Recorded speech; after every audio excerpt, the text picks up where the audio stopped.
Next up, we've got our first women's bout of the evening. We've got Loma Lookboonmee versus Jinh Yu Frey fighting in the women's strawweight division. Yeah, you've nailed that one, Berner. Well pronounced. Nailed it. In this one, obviously, when you look at Lookboonmee, she was originally competing at atomweight in the Invicta sort of promotions, coming against Jinh Yu Frey.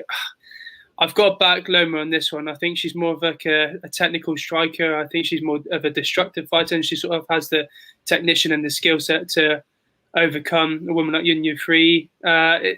Again, I don't think this is going to be. I don't think anyone's going to get the stoppage in this one. I think she's just going to sort of take advantage of Jinh Yu Frey, and she has sort of skill set to outwork and outland and overpower Frey. And I think I'm a big. You look at Lookboonmee; she's very good in the Muay Thai department. And again, I'm going to have to back Lookboonmee for a decision on this one.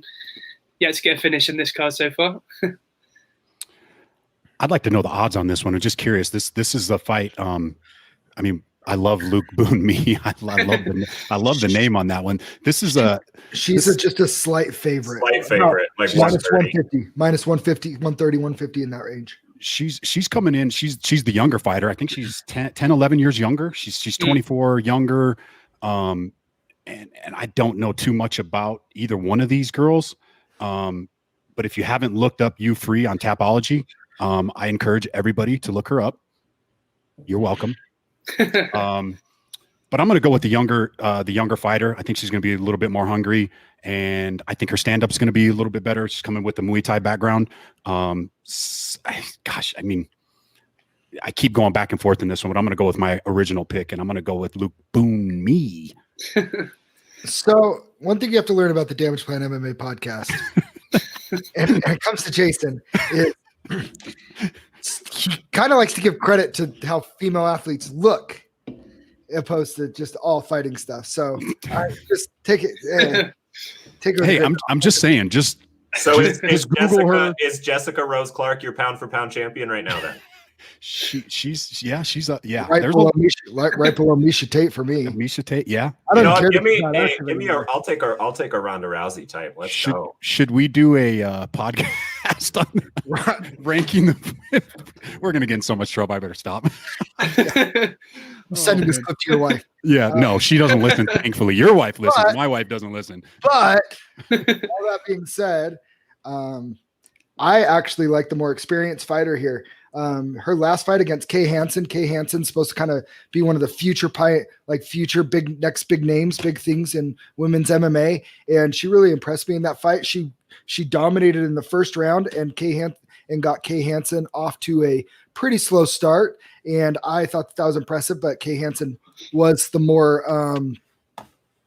better fighter and was eventually able to turn it around and get the finish in that fight. I think that she can learn from those mistakes, and she has enough experience. Spent quite a bit more time in the cage, obviously, and I am going to go with the older fighter, Jinh Yu Frey. It has nothing to do with her looks, Jason.